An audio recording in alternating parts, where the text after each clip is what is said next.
시청자 여러분 안녕하십니까? 행복한 미래를 여는 방송 복지TV 뉴스입니다.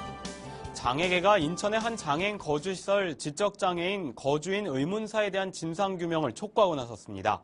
자세한 소식 김지영 기자가 전합니다. 지난해 12월 25일 인천 H장애인 거주시설의 이용인 A씨가 의식을 잃고 경기도 시흥시의 한 병원으로 이송됐습니다.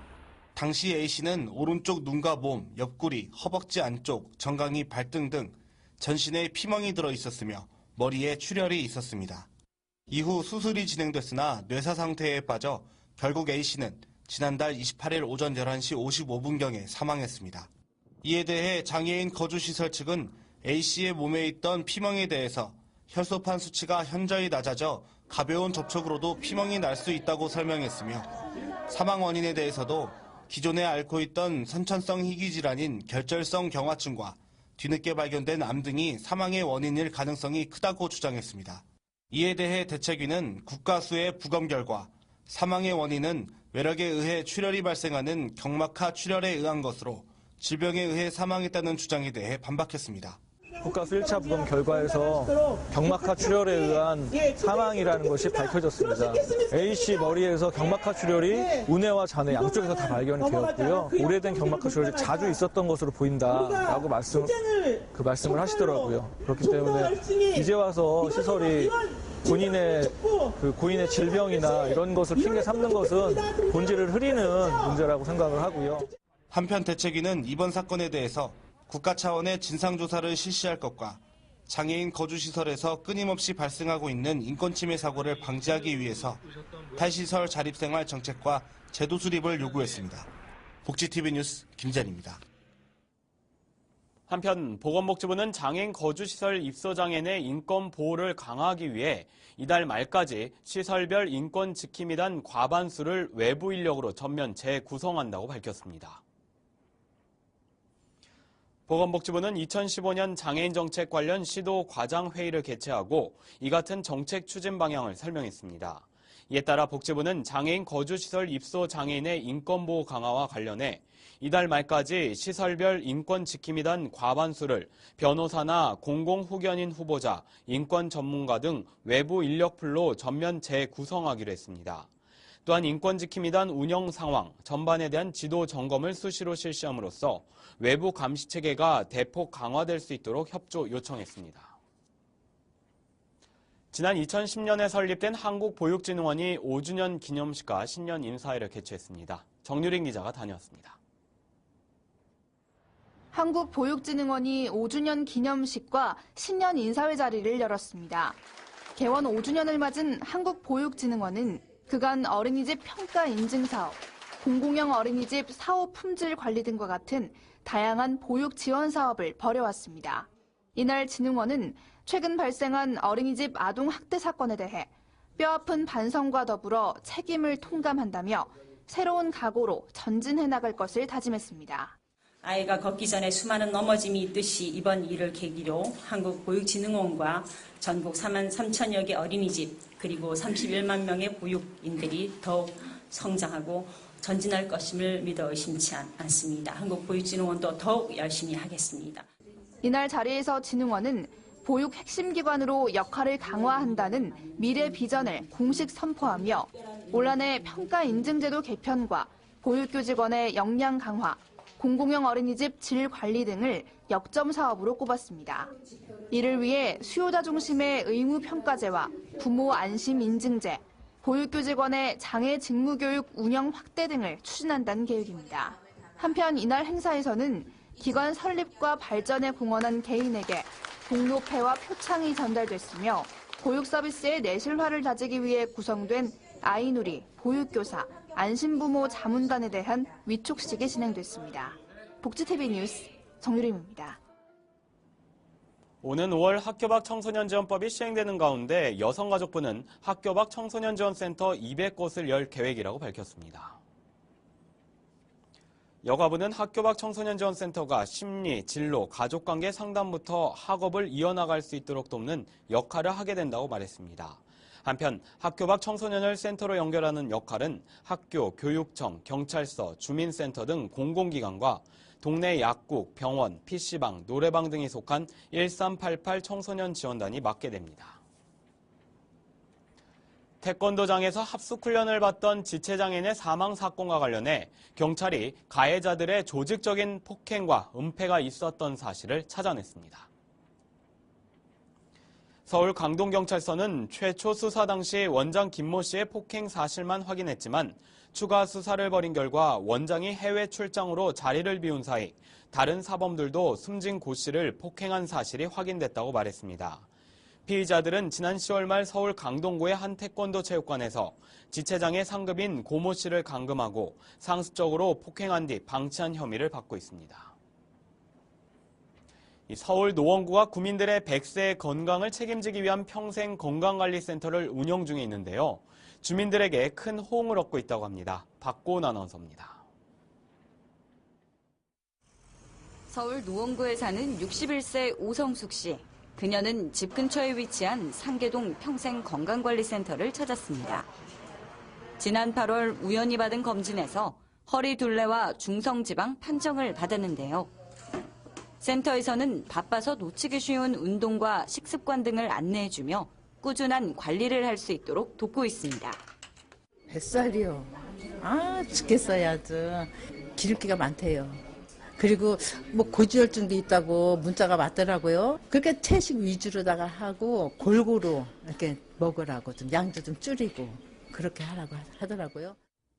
노원구 평생건강관리센터는 20세 이상의 모든 노원구민을 대상으로 개인별 맞춤 건강검진을 무료로 진행하고 있습니다. 먼저 간호사와 운동처방사, 영양사 등 총 22명의 전문 인력이 대사증후군 검진과 체력 측정, 체성분 검사 등으로 체계적인 건강관리를 제공합니다. 센터에 방문한 검진자는 먼저 개인별 생활습관에 대한 설문지를 작성하고 분야별 전문 상담사와 1:1 상담을 통해 식습관을 분석합니다. 이에 따라 개인별 맞춤형 영양 처방과 운동 처방은 물론 보건소와 연계한 스트레스, 금연 클리닉 서비스를 제공하고 중증 환자의 경우 전문 의사와의 무료 상담이 지원됩니다. 일반 병원에서는 비용이 드는 체력 측정도 무료로 실시해 유연성과 악력, 근지구력 등 개인별 기초 체력을 측정해 운동요법도 제안해줍니다. 평소에도 운동을 조금 하고 있기는 하는데 그거에 대한 확인 과정 같은 것도 할 수 있었고 나중에 아기도 갖고 그러려면 그런 준비도 해야 되고 해서 뭐 이런저런 게 필요하다라고 생각해서 왔는데 와서 보니까는 체력 검사까지 하니까는 좀 더 이렇게 체력을 길러야겠다. 또한 직장인들을 위해 수요일 밤 9시까지 야간 상담을 진행하고 있으며 검진 신청은 방문 또는 전화, 인터넷 홈페이지에서 하실 수 있습니다. 복지TV 뉴스 박고은입니다.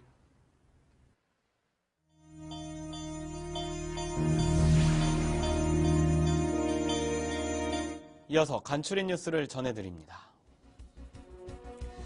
한국뇌성마비복지회는 2015학년도 대학 신입 뇌성마비 장학생 20명을 선발한다고 말했습니다.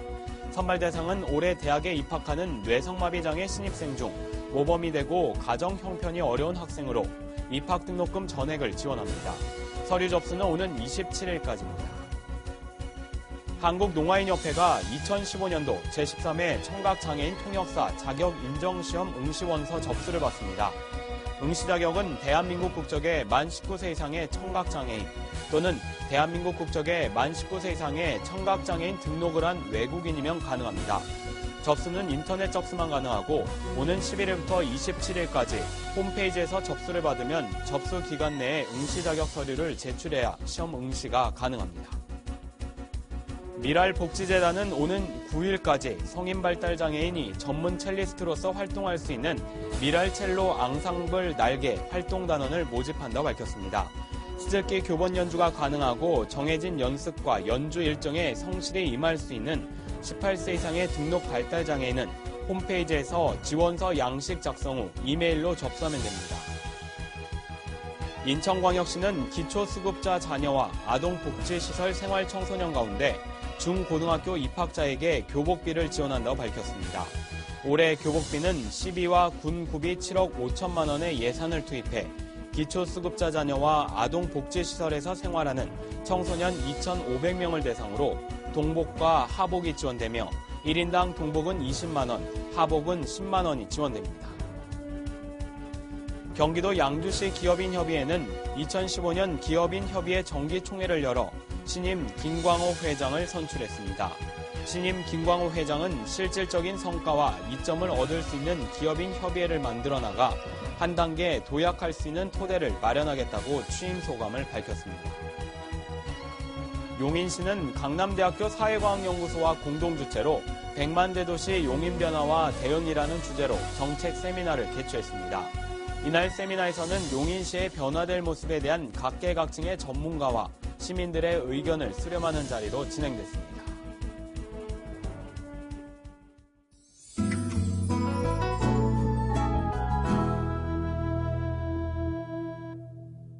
한국 음악계의 포크 열풍을 일으킨 조영남, 이장희, 윤형주 등을 배출한 음악감상실 세시봉. 기타 코드조차 제대로 잡지 못하는 통영촌놈 오근태는 이장희의 꼬임에 얼떨결에 트리오 세시봉의 멤버로 합류하게 되는데 무교동의 음악감상실 세시봉을 배경으로 전설의 듀엣 트윈폴리오의 탄생 비화와 그들의 뮤즈를 둘러싼 사랑 이야기를 그린 영화. 듣는 즐거움에 애틋한 감성까지 선사하며 전세대 관객들의 오감을 충족시켜줄 것으로 보입니다. 팔레스타인 제빵사 오마르, 여자친구 나디아를 만나기 위해 총알이 빗발치는 장벽을 수시로 넘나듭니다. 그러던 어느 날 친구들과 이스라엘 군부대를 습격하는 일에 가담하고 이중 첩자의 덫에서 헤어나오지 못하게 되는데 이스라엘과 팔레스타인 사이의 시대적 비극을 이야기해온 하니 아부 아사드 감독의 작품. 평범한 일상을 지키기 위해 이스라엘의 이중 첩자가 된 오마르의 선택을 테러와 비밀 경찰, 우정과 배신 속에 잘 녹여냈습니다. 연극 오아시스 세탁소 습격 사건 2가 미미지 아트센터 풀빛 극장에서 오픈런으로 공연됩니다. 장애인과 국가공자는 할인 혜택이 있습니다. 창작 뮤지컬 로기수가 5월 말까지 대명문화공장 1관 비발디 파크홀에서 공연됩니다. 장애인과 국가공자는 할인 혜택이 있습니다. 지난해 자신의 연중 최대 횟수 공연 매진 기록을 갈아치운 공연의 신 이승환이 올해도 자신의 명성을 이어갑니다. 3월 21일과 22일 양일간 서울 잠실 실내체육관에서 공연을 개최하는데요. 장애인과 국가공자는 할인 혜택이 있습니다. 이야기가 있는 시간 오늘의 영상 함께 보시죠.